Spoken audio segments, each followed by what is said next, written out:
It's time for a Big Blue Kickoff Live. Nobody can ever tell you that you couldn't do it, because you did. On Giants.com. You know what I saw? New York Giant pride. And the Giants mobile app. 17-14 is the final. One touchdown, we are world champions. Believe it, and it will happen. Part of the Giants Podcast Network. Let's go out there like a bunch of crazy dogs. Have some fun. Hi again, everybody, and welcome to Wednesday's edition of Big Blue Kickoff Live, presented by Cadillac, the official luxury vehicle of the New York Football Giants.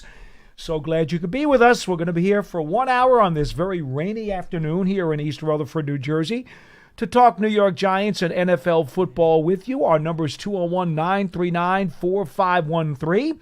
We are from the Giants Podcast Studio, presented by Hackensack Meridian Health. Keep getting better. I'm going to get this qualifier right out of the way at the beginning of the show. We know about all the reports and all of the rumors that you're seeing on the internet, because after all, the internet is the home for all rumors and hypotheticals. That's not what we do on this program.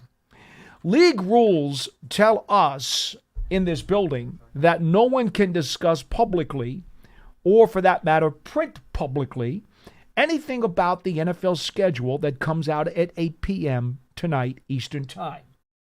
That's a league rule. Has nothing to do with Matt, myself, John, Lance. Has nothing to do with any of us. Pearson might have something to do with it. Well, he's busy buying Kleenex tissues these days.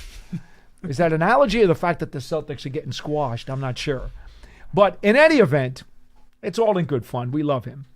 In any event, the bottom line is the league has a mandate, and they are very strict about it, that nothing can be talked about regarding the NFL schedule until 8 o'clock Eastern Time tonight.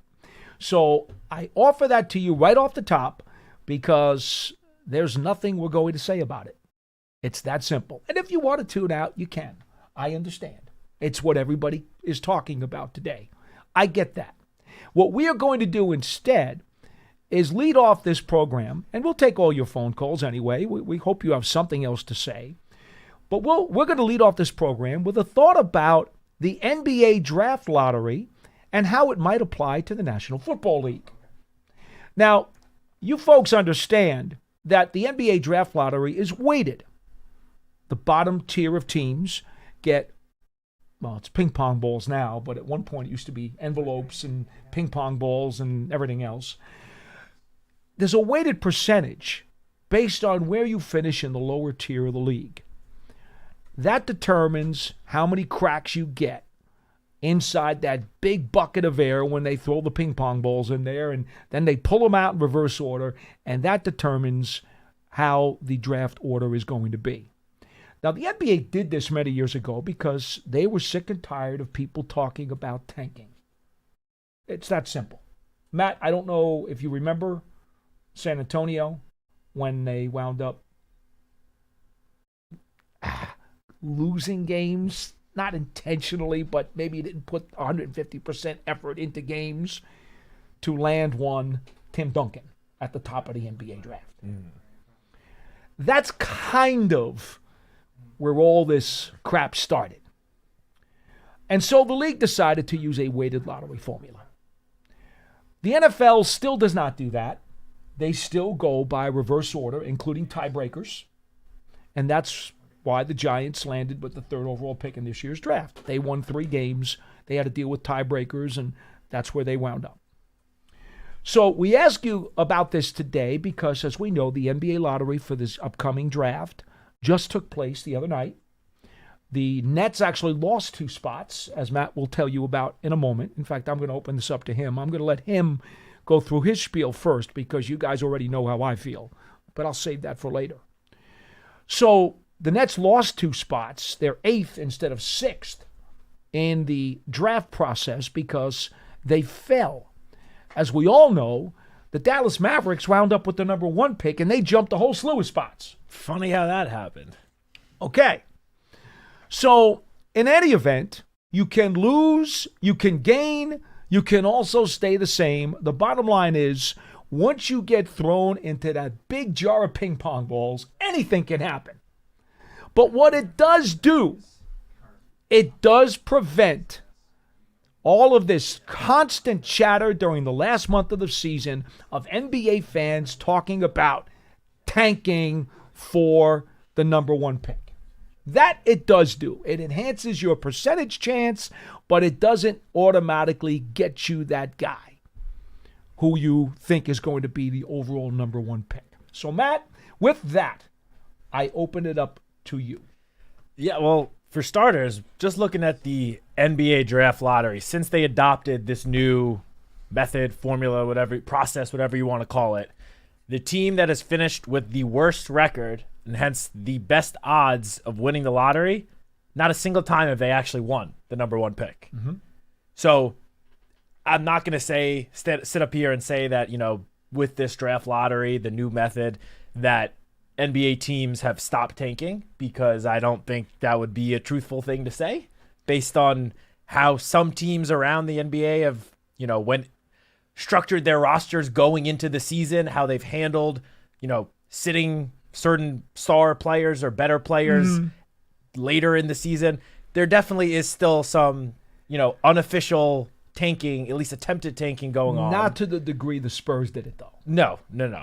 Not to that degree. That was really obvious. It certainly still occurs to some degree. But, again, it has not led to those tanking teams landing the number one pick, which is obviously the whole reason why those teams would do that tanking. Now, I do have to say, just about Monday night's draft lottery, and I've gotten into some heated conversations about this upstairs yesterday, I'm not going to go ahead and say that the draft lottery is rigged. I'm not going to say that. But I am going to say I do think it is, and I'm not the first one or only one to say this, I do think it's quite the coincidence that after the Dallas Mavericks participated in what some are calling one of the most lopsided trades in at least recent NBA history, that all of a sudden they jump up from what should have, they had the 10th best odds, so a 1.8% chance at winning the lottery, and they jumped all the way up to the number one pick and are now going to get Cooper Flag. Again, I'm not saying the draft lottery is rigged, but I do think that is a little bit of a funny coincidence that happened after all of the criticism that Mavericks GM Nico Harrison has been getting for the last however many months it's been. He's now all of a sudden rewarded with Cooper Flag. Funny how things happen. But in terms of the NFL adopting a draft lottery, I'm fully on board with it, because I don't think it would, again, similar to the NBA, it's not going to take away tanking altogether from the NFL. There are still teams that are going to go out there, especially that last month of the season, and all of a sudden their starting quarterback has some injury, popped up out of nowhere and has some injury and is not going to play the last month of the season. That's still going to happen, but it sort of de-incentivizes teams from doing that a bit, because you no longer would have the guarantee where if you lose the last month of the season and finish with the worst record, that doesn't mean you're necessarily getting the number one pick. You could still end up with, if the NFL adopted the NBA's process and method, you could still end up with the 5th pick, despite having the worst record in the NFL. So I do think it will help, especially those late season games, teams still try to go out there and win. Because let's say that, again, the NFL adopted the NBA's exact method, where the bottom 3 teams have the same amount of odds? Yeah. And you go into week 18, and you are locked into that bottom 3. You now all of a sudden, there's no incentive to lose another game. You're probably going to want to go out there and try to win. Not that most teams, I will say, even in a lost season, still go out there and try to win games late in the season, even when their season is done. I do think we have seen some instances of teams around the NFL not exactly putting out their best potential lineup when it comes to, those week 16, 17, 18 games in a lost season in order to help their draft stock, their draft, where they land in the draft order. I do think adopting the NBA's draft lottery, it would help keep teams trying to win games late in the season, because your season could be lost. You could have nothing to play for, but you're locked into that, bottom 3 already, or you're blocked into the fourth best odds at landing the top pick, and you're going up against a team that is fighting for a playoff spot, you're going to try to win that game. You're going to try to keep that other team out from the playoffs. While right now, in that situation, the losing team would, right, with how things stand now, would probably just be like, yeah, we don't really need this. Like, let's throw out our backup quarterback. Or as we saw, was it the last game of the season, I want to say in the 2020 season, the Sunday night game with the Eagles and Washington. Don't bring that game up. Where that all just of a makes sudden, my blood boil. All of a sudden, Jalen Hurts, who was having a good first half, just sits the second half because the Eagles say they want to evaluate Nate Sudfeld for the last 2 quarters of the entire season. Was the only time he played all year. Yeah, and by the way, that was clear tanking. It knocked the Giants out of the playoffs. And it knocked the Giants out of the playoffs, exactly. Now, granted, the Giants would have made the playoffs that year with, like, I think it was a 6-10 record, so I'm not going to say that's not relevant to the story. But yeah, situations like that, we wouldn't see that, at least to the same degree as we see it now. So I'm fully on board with it. I think there are a lot of things that the NFL does a lot better than the NBA. Most things, in my personal opinion. But in terms of figuring out the draft order for non-playoff teams, I do think the NBA has it right with the way that they do it. Okay, I'm going to go even further and not just talk about the actual competition on the field. The perception and the environment of the fan bases becomes incredibly tainted and toxic when you actually have segments of a fan base wanting to tank for X player the following season. Yeah, we saw it. It's horrific. We saw it here week 17 in that Colts game. We have told you guys this time and time again during many of these Giants losing seasons over the past decade, that to be rooting for the team to lose over the final couple of weeks of the season, when all the players and all the coaches are doing the professional thing, trying their butts off, bleeding, sweating, doing everything possible, going through all kinds of pain and agony to finish out their season by winning games, because that's what they're paid to do, and that's what they're here for. And then I've got to get into a dispute with fans, not that you guys don't, but I get really animated. I get really animated by it. I can't see that at all. Nothing makes me more angry than to hear somebody who calls themselves a fan of a team saying that, oh, I wish they would lose, I really want them to tank. And then call up after the team wins, like when the Giants beat the Colts in what was a really fun game. A really fun game. That was a heck of a win. And I'm in that locker room after every game. I know the pain that those guys feel after every loss, and I know what it made them feel like human beings again after they beat the Colts. I know what that's like because I'm in the middle of that beast. I see it, I feel it, and I hear it. Nothing could be further from the truth than to say that those guys should tank or are better off if they do tank. It just offends me to no end. I get angry by it. Yeah, I mean, look, we talked about it going into that Colts game, and after that Colts game, this organization is never going to go into a game trying to lose just to help their draft position. It's just never going to happen. And nor should any team do that for that matter. There's nobody on the payroll of any team that is paid to lose a game. Let me say, I brought up that Eagles example. Well, guess what? Doug Peterson got fired after that. Yeah, and I'm not going to go ahead and say it was because of that, because I certainly don't know that for a fact. But that couldn't have helped him. Like, the reports out there was that Week 18 decision to take Jalen Hurts out of the game sort of led to him losing the locker room, at least more so than I guess he already may have lost it. It definitely played a factor in their decision to get rid of him. It goes back to the premise that you're paid to do a job. And every one of those people who suggest to tank, I ask all of you, do you really get up in the morning, go to your job, and purposely not do your job correctly, screw up, and do horribly at your job that day? Do you do that intentionally because you think it's going to benefit you some point down the line? Of course not. That's dumb. Yeah. It's dumb. It's stupid. So if an NFL draft lottery is going to dispel that kind of jibber jabber and that kind of garbage talk, At least even just a little bit. then I'm all for it. Agreed. I'm with you. And I've never been one to necessarily push for that. But I've heard enough of it over the last several years. Put the gavel down and put a stop to it. If it takes an NFL draft lottery to do it, then do it. Because that conversation is for the birds. In the meantime, what kind of conversation do you guys want to have? 201-939-4513. Paul Dottino and Matt Citak here on Big Blue Kickoff Live.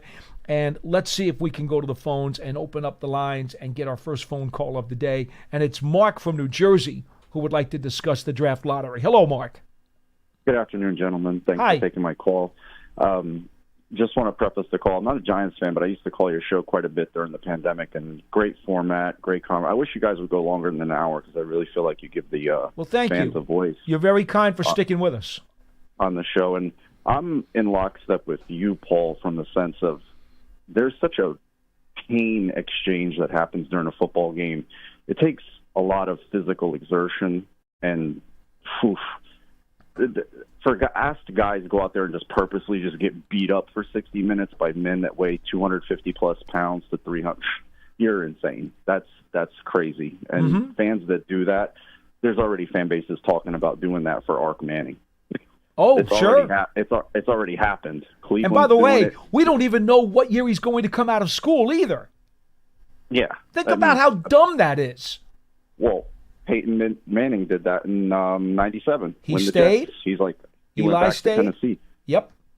But I do want to refresh your memory on one thing, Paul. Yeah. David Robinson broke his foot 6 games into that Yes. first season. Yes. And the other players that were on that team, I mean, who was the best player on that team? Vinny Del Negro? It Avery wasn't a great Johnson? team. It was not a great team. Yeah, I think maybe at the end they were just playing the backups and the lower end guys, but I don't think they went into that season intending to do that, much like the Colts didn't. I mean, what was it? Peyton Manning had 3 neck surgeries, and they just fell into Andrew Luck. The Spurs at that time, over the course, and you know what, maybe I should have looked up their stats and see exactly what their win-loss record was in the last month of that season. I didn't bother doing that. I just remember living it and knowing that there was a predominant conversation around the NBA. And there have actually been many articles over the years since then citing that one as one that really gave the NBA cause to think about a draft lottery, because there were many of accusations flung at the Spurs that down the home stretch of that season, they were not doing everything they could to win games. Now, you happen to be right. Robinson was injured. I'm not saying he wasn't. They were not a very good team. But there is such a thing as putting it all out there on the floor and not doing it. Oh, definitely. But within basketball, you can play the game and not feel any pain, unlike football, where you're going. Oh, no question.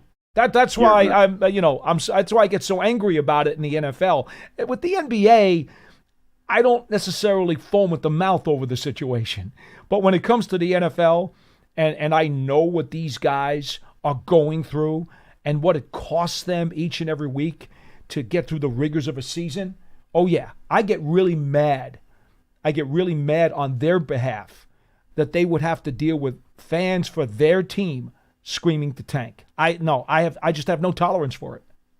Yeah, well, you have a front row seat, Paul. Unlike the everyday fan, you see the guys in the training room. You see the guys limping around the facility. Fans, you're right. They just see a name on a roster. They just interact with these guys through a television set on a Sunday. That's why I try to bring that to the forefront. You know, and people don't think about that. And to be quite honest with you, a lot of the fans watch these games inebriated. And they're not going to be in the right frame of mind because their emotions are so heightened. But anyway, I do not think the NFL, they've been do everything the opposite the other leagues do, and that's why you're the 10,000-pound gorilla in the room. Do not implement a draft lottery, because we all know this. There's enough people who already think these games are rigged. The games. They think the calls are, and now you have, the league did this to themselves. You have gambling. Gambling is everywhere. They sponsor it. Before, the league wouldn't touch it. They would run down an old lady running a Super Bowl a box at her church if she was doing it back in the day. Nowadays, they've opened their arms. They've sold their soul. So don't do it, because look what happened a few nights ago. Everybody thinks it was rigged. It smells. It doesn't pass the smell test, just like Matt cited before. It's very odd that such a lopsided trade would be reciprocated with such a reward like that, because that kid's a face. You can put him on the front of your season ticket package. You can do Cooper Flag. My God, what a marketing gold mine! No doubt. Let alone before he touches a basketball. No doubt. So yeah, it's really, don't do it, NFL. Just whatever 100 Park Ave and Secaucus is doing, stay away from it. Thanks for taking my call. I guys. could appreciate that, Mark. Thank you so much for the call. Thanks, Mark. The one thing I will say is, obviously, I said what I said before, but reality is the NBA draft lottery is not actually rigged. I was joking about it, if that wasn't clear. It is a funny coincidence. There are those people who think it is. No, for sure. There are a lot of people that think it is. But I will say, at the end of the day, like, NBA is not going to lose viewership because the Mavericks won the draft lottery. Unless it comes out, like, for real, that it was rigged, which I do not think is going to end up actually happening. Unless that does, it's not going to really change things. People are going to honestly have conspiracy theories about anything. So, like, yes, I agree with Mark, where if the NFL adopted the draft lottery, and some sort of situation like what just happened with the Mavericks occurred, there would definitely be a lot of fans being, oh, the NFL is rigged. They rigged the lottery. But at the end of the day, unless it comes out that that's actually true, it's just more speculation and rumors and conspiracy theories that, honestly, the leagues don't really care too much about, as long as viewership numbers are still high. Well, and I don't think, a team doing a trade, like a lopsided, like if the exact thing that happened with the Mavericks happened in the NFL, I don't think all of a sudden people are going to, boycott the NFL. Let me ask you this: Do you remember the Patrick Ewing draft? Do I actually remember it? No, little too because young. I was not born. Okay, but okay. I have read, I have heard right. speakers talk about it.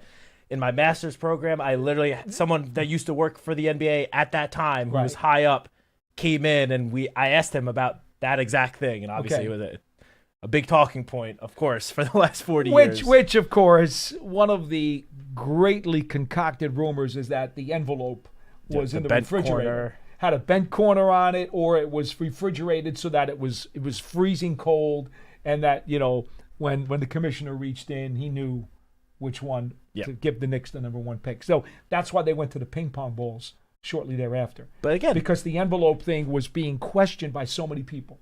Again, but that was 40 years ago.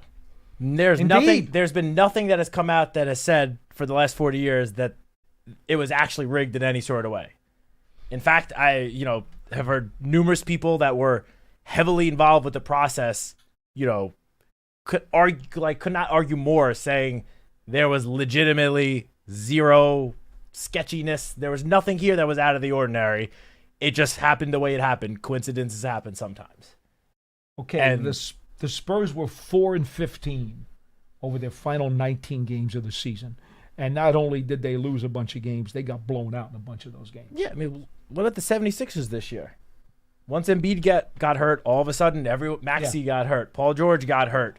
They lost, seemed like every single one of their last 20 games.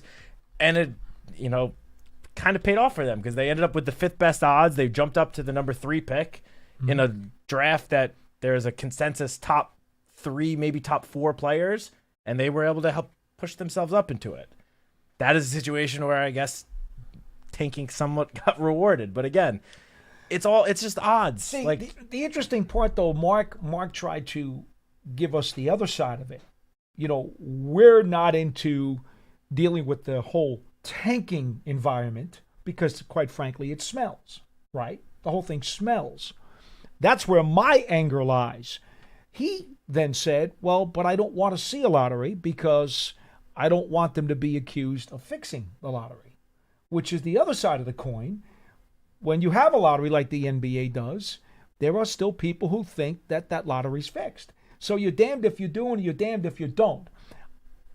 I personally would almost rather have that scenario, though, have somebody accuse the lottery of being a little smelly. I'd almost rather have that than go through the final month of a season where you've got some of the fan base just soaked up with toxins screaming for tank. I can't deal with that. For me, it's not even so much of what the fans are, clamoring for it. Well, the media does it too. I'm talking about more of actual teams and their roster decisions in the final months of seasons in lost seasons. Again, the 76ers, that was a very, very clear and obvious, our season's lost, we lost our best player, let's just tank and try to get the best pick possible. There's not a single person on planet Earth that could tell me otherwise with how the 76ers season ended. That is the thing that bothers me the most. When the teams that have fans paying to come to their games. That's right. Using their hard-earned money to come watch their favorite team, their favorite players play, and teams are just deciding, we're going to try to help our draft position. We're going to sit our best players. That is what bothers me the most, and that is what I want to see taken out of all sports. I hate that clear and obvious tanking from teams because I know that there are fans that go out and spend the little bit of money that they can to go see their favorite team play, regardless of the sport, and they want to see their team win. The fans that showed up to that Giants-Colts game in Week 17, they wanted to see the Giants win. I heard it. We all heard it. That was a loud building. That was a very loud building. And you cannot tell me if you were at MetLife Stadium that the overall fan base did not want the Giants to win that game. Because I heard it from the press box. It was very loud. When Malik scored that long touchdown, everyone was going absolutely crazy. I don't think you and I have ever been more in agreement than on this topic or Mason Graham. We are totally in lockstep on this. And it's really good. It's really good. I like to see that. Teams doing clear and obvious tanking, especially sitting guys that are healthy just for the sake of helping their draft position, that is what really bothers me. It's one thing if a season is lost and one of your better players has been fighting through an injury and then you decide to sit him, that I totally understand. But if a guy's healthy and you just decide, we're going to sit him because we want to help our draft position, that is what grinds my gears. 201-939-4513. We go to Mike in Long Island. Wants to talk about a former Giant, Doug Coder. Remember him very well, number 44. How are you, Mike? Yes. Hi, guys. How are you? Good to talk to you. Good. How are you? Well, listen, guys, you guys do a wonderful job on the draft, and, I couldn't ask for anything more. I mean, I was totally knowledgeable about almost every player that was drafted. But anyway, we're talking about number 44 and Mr. Scotabo. And as soon as I saw that number, and I figured he would pick that number, I thought of an old-time Giant. He didn't pick it. He was given 44. He didn't pick it and told us he's not sure if he wants to keep the 44 once the regular season gets here. Remember now, just to reiterate the NFL rules, and I've posted this and I've talked about it on the show, numbers are not locked in stone by the league until 1 week before opening day. Then those numbers are locked in, and the players cannot change their number from that point forward. So between today and 1 week before opening day, any of the numbers that you see on the roster can be changed. Yeah, it's just important for everyone to keep in mind that by the time the rookies actually join the team, the Giants, every team across the NFL have added veterans in free agency for over a month. They added, guys right after the season to reserve future contracts, and all those guys get their numbers before the rookies are even part of the team. So by the time the rookies come, a lot of the numbers that the Giants rookie class currently have are doubled up with numbers of veterans that are on the team. So obviously that is not going to stand. You can't have two guys with the same number. So that is why, a week right around the end of training camp, when the roster goes down to 53 players, that's when you see the rookies really get their numbers that they're actually going to stick with, at least for their rookie years. Guys can change their number after a year, as we saw with Deonte Banks. Mike, I'm sorry to digress here, but just 2 days ago, there was a young lady who posted on Twitter how happy and excited she was. She got a Jackson Dart Giants rookie jersey with number 6 on it. And I was shaking my head, and I was thinking to myself, haven't you listened to what we've tried to tell you? Jackson Dart himself said he wasn't sure if he was going to accept that number 6. He wanted to know how it looked on video and in photographs, and at some point he's going to tell the Giants what number he would like. But this is a case where this young fan decided, oh, he wore number 6. We saw it during the rookie minicamp. I want to buy the jersey. And they went and they bought a jersey. For some reason, they didn't wait. And now, what happens when Jackson Dart comes to veteran minicamp in a month and decides he wants a different number? Or for that matter, he might not be able to do it that quickly because there are still too many guys on the team. Yeah. But by the time they get to the final cut down, or even the preseason games, there's always a possibility that that number could change. Yeah, off the top of my head, I can remember at least 2 members of last year's draft class that changed their number after training camp. Malik, obviously. Yeah. Or was that that might have been before the end of training? Well, Malik originally had the number 9. Right. And then became one at some point. The Flaherty family allowed it. Right. Yeah, and then Theo Johnson changed his number at end of training camp. There might have been others. Like those 2 it could have been. Popped to my I don't even pay attention to it anymore because I don't care about their numbers in April. May. It's irrelevant. We see it every year. I mean, even right now with the number 44. Yes, Cam Scadaboo was assigned the number 44, but one of the veteran free agents that the Giants signed was also given the number 44. Right. So both of them obviously can't have the number. Listen, go ahead, Mike. I mean, I get it, guys, but I just wanted Paul to talk about Doug Kotar and what kind of player he was. Blue-collar player, undersized. He was the kind of guy who gave you 175% on every play, whether it was running a pass route, whether it was picking up a blitz, or whether it was running up the middle between the tackles, even though the Giants did not have good offensive lines during those years. They just did not. This is going back into the mid-'70s, folks, just so you know what we're talking about. Coder came to the Giants. He was originally a Pittsburgh Steeler. He was waived, wound up coming to the Giants, and became their starting running back, tailback. In those days, we used to call them tailbacks, as opposed to calling them halfbacks or fullbacks or running backs. A lot of times we call them tailbacks because they lined up in the furthest part of the backfield. They also lined up in a pro set in those days where the 2 running backs would line up side by side, one to the right, one to the left behind the quarterback. That was the standard pro set in those days. Coder was not very big. He was not very strong. He just had a heart the size of the Empire State Building. And this guy would get pounded on and beaten on game after game after game. And he was one of the very few bright spots for the Giants offense for a number of years.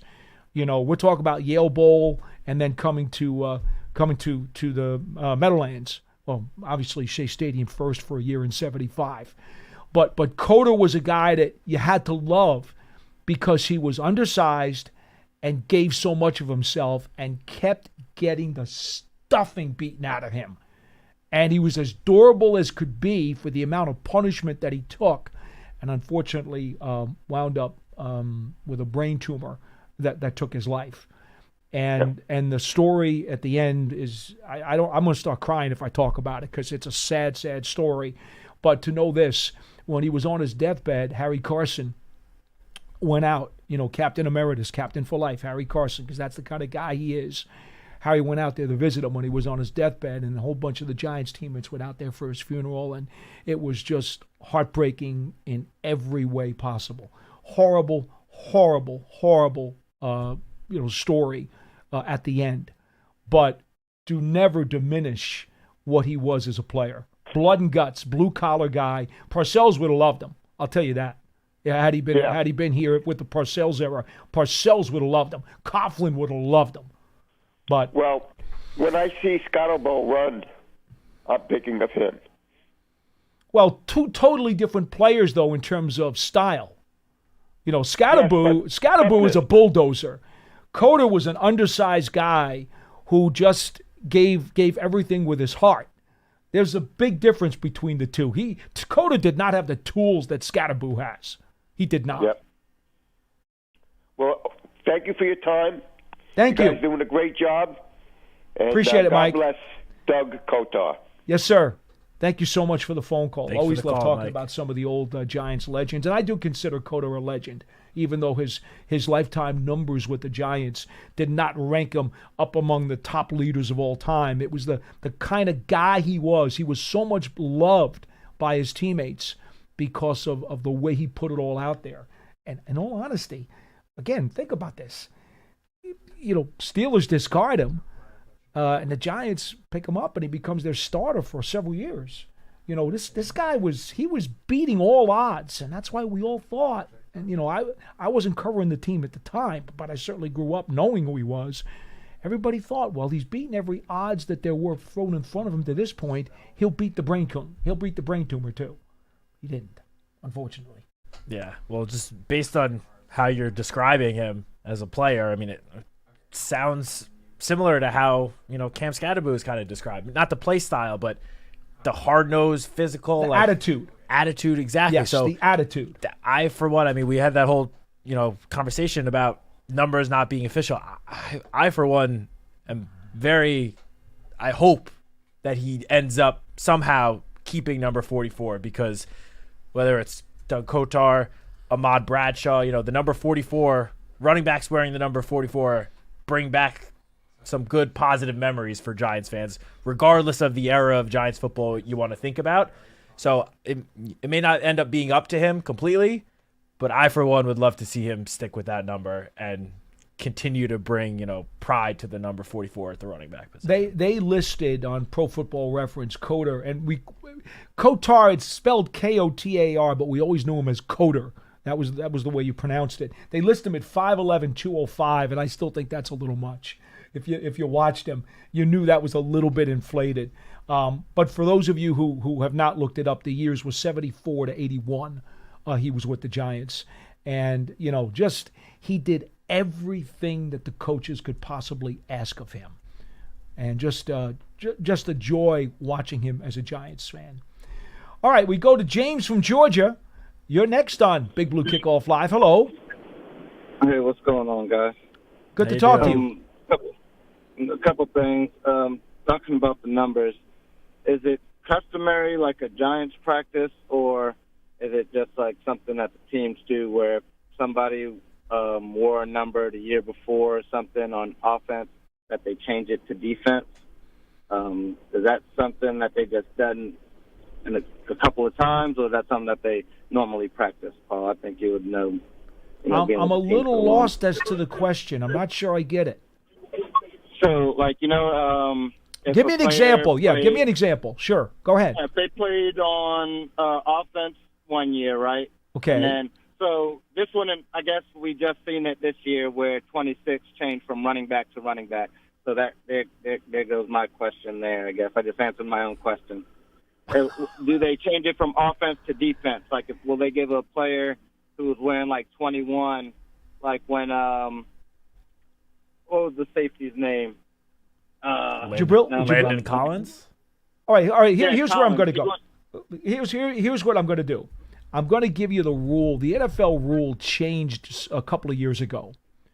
There used to be a set of numbers that each position had to get, right? Yep.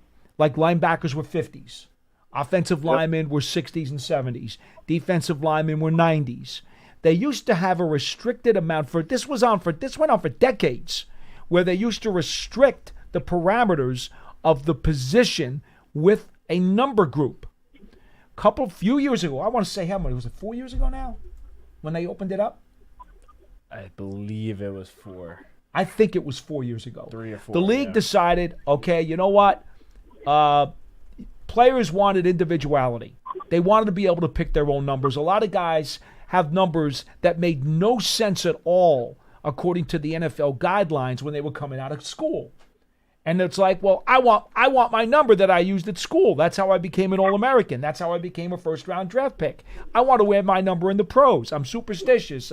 It's a tribute to Sterling Shepard. Remember, changed his number because it was a tribute to his dad. So he took a single-digit number.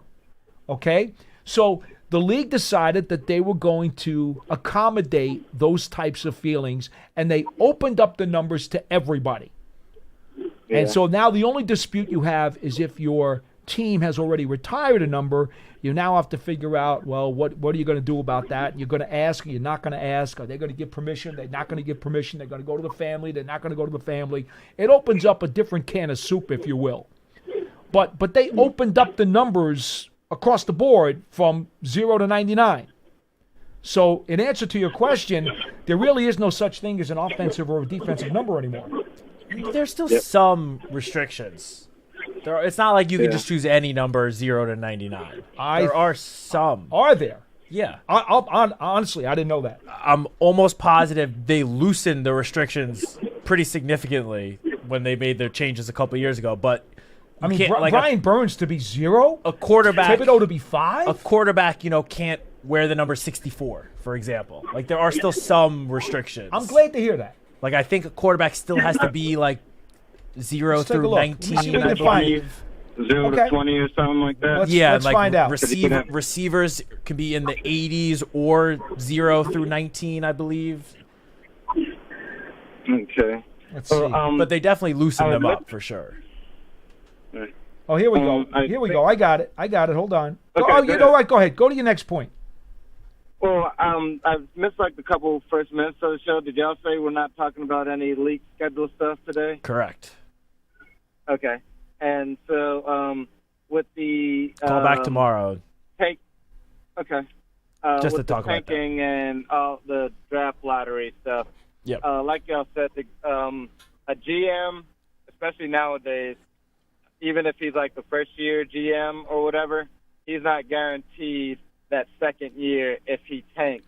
So these guys, the GMs, even if they try to purposely put bad players on the team or the coach is yeah, we're lost for the season, we're just going to give some other guys, intentionally put in worse players, like I was saying.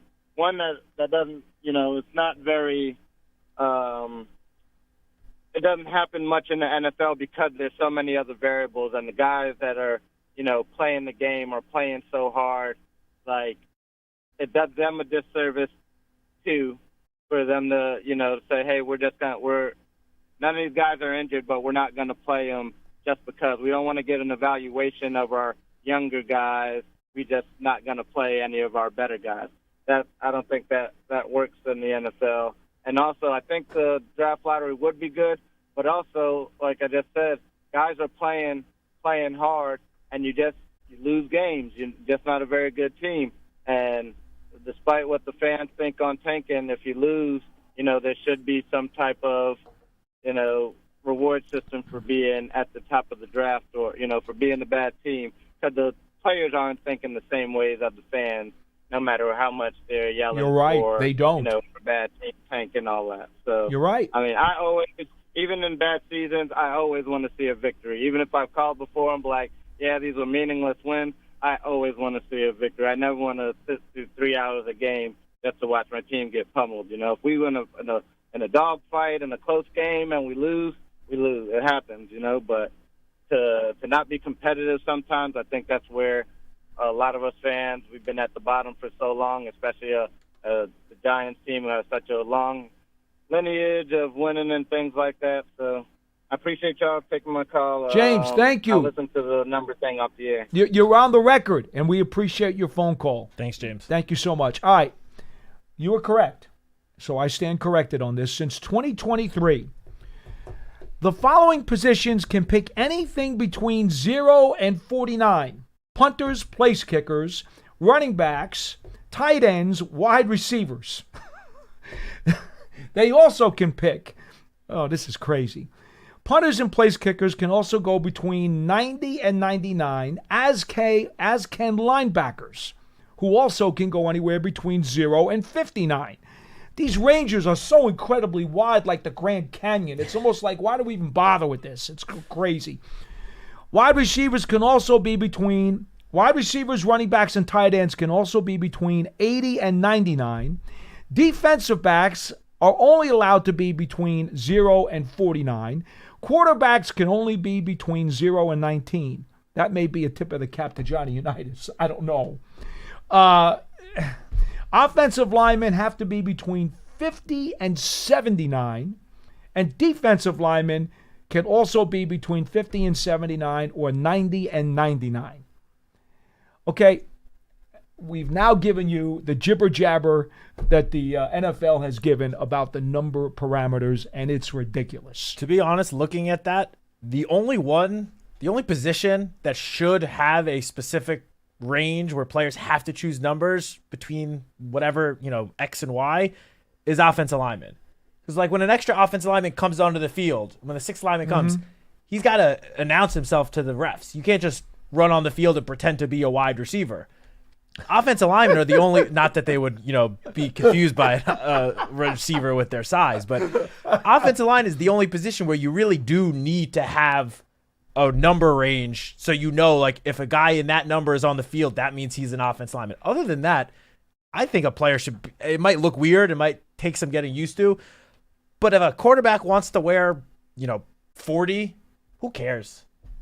It's not going to change anything. The only thing that really matters to me... Charlie Connolly was 42. There you go. Okay? The only thing that Ask your grandfather about him. The only thing that actually matters is the offensive lineman's numbers, and that's just for establishing themselves when they come onto the field, when an extra lineman comes onto the field. Outside of that, honestly, again, who cares? If a guy wants to wear a number, as long as it, again, doesn't, not in a way to try to confuse the opponent, what does it really matter? Every other sport, you can wear whatever number you want. Okay. So I guess I'd be okay with that. Your proposal makes some sense to me. I see some logic in that. So I'd be okay with it. Either that or go back to the old system. The one that they have now, this is crazy. It's a little all over the place. It is absolutely all over the place. I mean, stay between the lines at least, for goodness sakes. Don't be driving off the road into a swamp. Yeah, it's just like veering in and out. Like the defensive lineman, you can wear 50 to 79. You can't wear 80 to 89, but then you can wear 90 to 99. Like, what are we doing? It's just funny to look at. I've never looked at this Here's table that you're looking Here's at. Here's the chart. It's crazy. It's crazy. All right. By the way, folks, just before we get back to our phone calls, we should tell you that the Giants podcast, the Huddle podcast, with all of your big-time interviews with NFL and Giants personnel, John Schmelk does a great job hosting that program.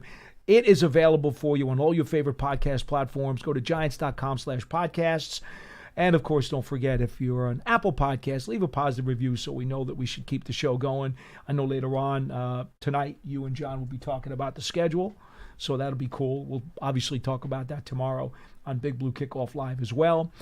Giants season ticket memberships at MetLife Stadium are also going to be available. With a membership, you can stay connected to the team all year round, not just on game days, with exclusive member access and benefits. To learn more about a Giants season ticket membership, visit giants.com/tickets. All right, we go back to the phone lines, and let's see who is next on the program. Johnny Mac, you're going to punch up line number 2, and it's Coach Marvin in Delaware. Hello, Coach. I think I know where you're going to be on this issue. What are you thinking, Paul? I'm with you. I'm thinking. I'm good. How are you, Coach? I'm thinking that tanking offends you as much as it offends me. It offends me. You hit me. We know each other too well, Paul. Indeed, we do. Well. But real quick, y'all was talking about the numbers. That doesn't bother me. I agree pretty much with Matt. But I don't want to see a quarterback with number 40, Matt. I don't want to see I that. just pulled that It's number. not sexy at all. That's not a sexy number. And I don't want to see Dexter Lawrence in a number 3. No, I don't want to see that. He's too big to wear the number 3. Yeah, he's too big. But I kind of agree with most of everything Matt was saying, and that doesn't really bother me. But the word tanking is killing me. Oh, it's killing me.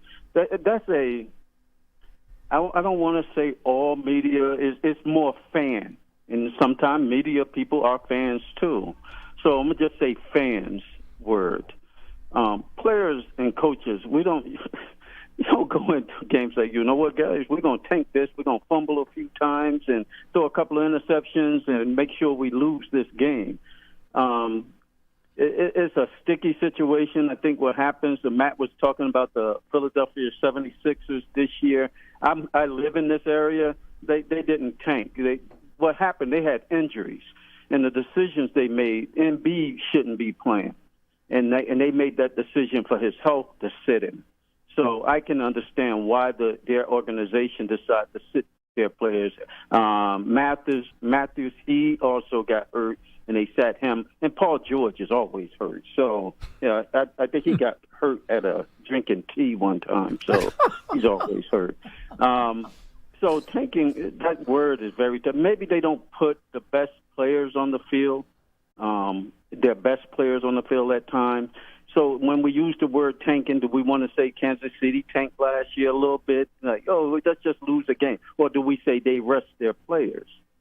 Well, Coach, you know what the problem is? You don't have this at the high school or the college level because there's no draft lottery that is weighted in favor of the worst records.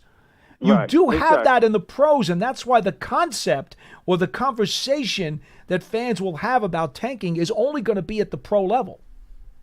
Yes, and I agree with that, and that's why I didn't use my experiences. I'm looking at what I see in the NFL, and I think you can tell when it happens. You have to look at the whole concept of it. What actually happened? Did it have an injury to a key player, like a quarterback or something like that? And then sometimes at the end of the season, you have to ask your question: do you really want to see your young players on the field when you're down to your last two games? You want to see what they look like? Think about this: if we're losing games, I'm not saying we're going 0-17, but if we're not at 500 and we get to the last game, would anybody have a problem with Jason Dart playing just to get a look at him? If he's ready, no. If he's ready and the coach believes that that's an important part of his growth, I would not have a problem with it. And trust me, Coach, they're not going to put him in unless he's ready. Well, you don't want to put anybody in, Paul, unless they're ready to Absolutely. play. Absolutely. The game is so dangerous. You cannot say, you know what, let's throw Bobby in the game and see how funny he looked getting blasted. You can't. And then in this sport, you're talking about, 1% of the world that can play this sport? So all of these guys are coming in, making the team, they can play. Regardless of based on how high they can play, what standard we hold them to, if they're a superstar or not, but they're on the team, they can play. These guys can play. They've been playing all their lives. They can play. They may not be up to the standards of the top 10, the top 50 guys on the field, but they can play. I mean, people criticize them sometimes like they can't play at all. I mean, I hear on our calls, some of our callers, Dabo can't coach. It's like, where are these people getting this information from? Dabo's been coaching all his life. Dabo is a damn good coach. And those kind of statements are it's just irritating at times because people just, I don't know if they're saying it out of anger or what, but they're not seeing the whole picture. Coach, you should sit in these seats one day. You would understand the kind of stuff that we got to put up with. Oh, I listen to it, Paul. I listen to what you guys go through. Y'all do a great job dealing with them and letting them speak their minds. But sometimes you have to educate them, and I know y'all do your best, and y'all do that educate the people. Yeah, because you don't want people hanging up with those beliefs. No, and working for the Department of Justice, conspiracy theories, I can't take it. My own family can do it sometimes, and I have to tell them that's not true. Because those people are walking around giving that information. Coach, so, I appreciate you as always. Yeah. I love taking your phone calls. Be well, okay? We'll talk to you soon. Thank you, Coach. We go back to Lou in Texas. You're next on the show. Hello. Hey, guys. How's it going today? Hi. Good. How are you? Good. Couple quick things. So first on this year's draft, I am so impressed Shane did not reach for one player. It seemed like every single player was underdrafted, not overdrafted. And the one player, and I'll say I'm not a college football fan, but when I saw Scadaboo's tape against Texas, I want to run through a friggin' wall. Two other quick things. Number one is I do not want to be a quarterback against the Giants, and it's 3rd and 12. That is something that would scare the living daylights out of me. And I want to put on the record, Giants will win 10 games this season. React. 10? Wow. Okay, 10. Lou. And how many in the division? I think 4. 4 in the division. Wow. 4-2 in the NFC East. I like your optimism, Lou. I appreciate that. I mean, you don't hear too much of that. Roster, everybody, all these pundits are saying Giants have the worst roster. Giants have the worst roster. Let's go through position by position. They don't have the friggin' worst roster. I don't care what anybody says. Russell Wilson is an upgrade. That defense is going to be dominating. So that's why I'm going out there on a limb. Like I said, I know I'm myopic. I know I'm being like a Cowboys fan, but you know what? I'm going 10 wins. All right. Well, hey, I guarantee you people in this building would be very happy to hear that, Lou. That is for sure. Have a great day. Thanks for calling. All right, guys, take it easy. Thanks, Lou. 201-939-4513. We got time for one or two more callers if you guys want to chime in here on Big Blue Kickoff Live. The schedule release comes your way 8 o'clock tonight Eastern Time. It'll be on NFL Network. It'll also be on the Giants website. Do you know the plans for what's being posted right away? I do. Please let the people know. Well, there's a lot of content coming out tonight. A lot. Some analysis, some other stuff. I can't get into details. Okay. But at 8 o'clock, there will be a lot of things out on Giants.com, the Giants mobile app, different social platforms. Keep an eye out. There's been a lot of hard work being done by we will. John and I will have as Paul mentioned before, we will have a Giants Huddle schedule reaction that will come out either at 8 or soon after 8 o'clock. But there's been a lot of hard work done by a lot of people, both upstairs in my group, in the production group, getting ready for tonight. We obviously hope everyone enjoys all of the content. We think you will, but we'll see. But yeah, there's a lot of stuff coming out. I know everyone's, anxious about wanting to know the schedule and stuff. At this point, I'd say it's 6.5 hours. You made it this long. You can make it another few hours. And besides, you want the truth. You want the facts of the schedule. You don't want to just be going by web reports. I mean, heck, you have no way to know about the validity of anything that's been posted so far. Yeah, that's true. So why do that? Just wait till the real facts come out. When the facts come out, and then you know for sure, 100%. Hey, by the way, we'll talk about the schedule release tomorrow, of course, on Big Blue Kickoff Live when we come your way once again at 12:30 p.m. Eastern Time. John and I think, are going to be on tomorrow, so we'll take your calls then, as well as tomorrow night. Now, special announcement, folks, coming up tomorrow night on WFAN here in New York, that's 660 a.m. and 101.9 FM, The Fan. John and I are going to be doing a live 2-hour Giants special. We'll talk about minicamp, the rookie minicamp in particular, and the Giants schedule release. So we invite you to tune in. I believe not only will it air on WFAN tomorrow night at 10 o'clock, a 2-hour show from 10 to midnight, I believe it also will be on the Odyssey app as well. So that is another place where you're going to be able to consume some really great Giant stuff.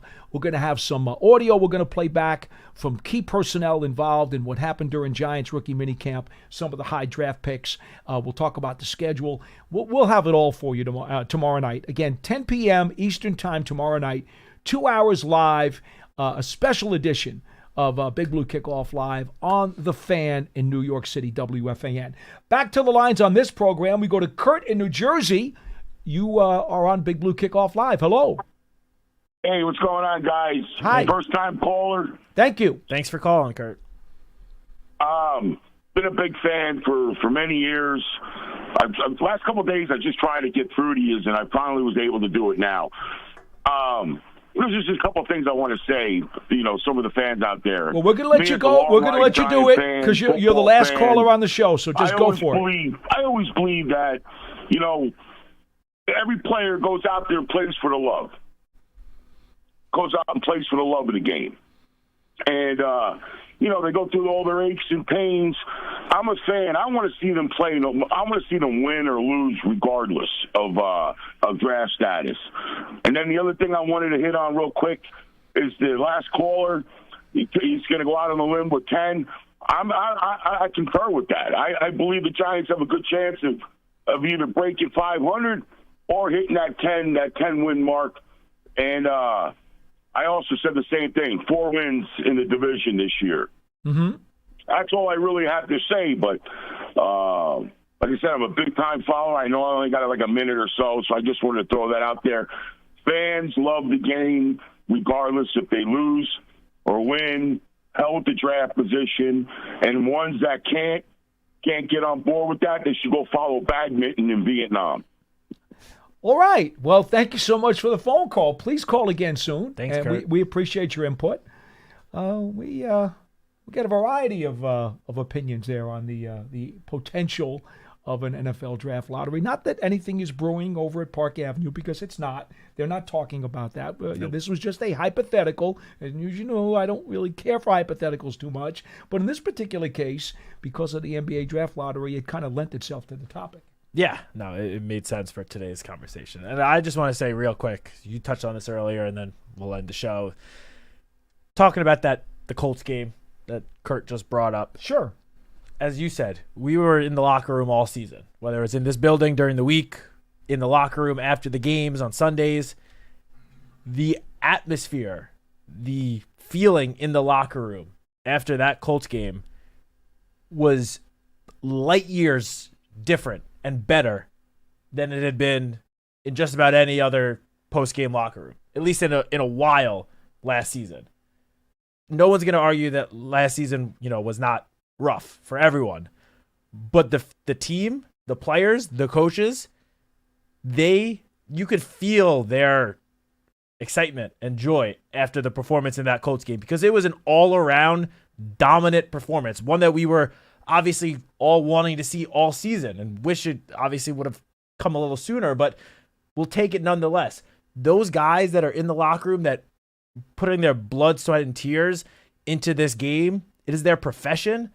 They're going to go out there and try to win every single time. We spoke about this late in the season. We'll continue to speaking to it as long as we're sitting up here.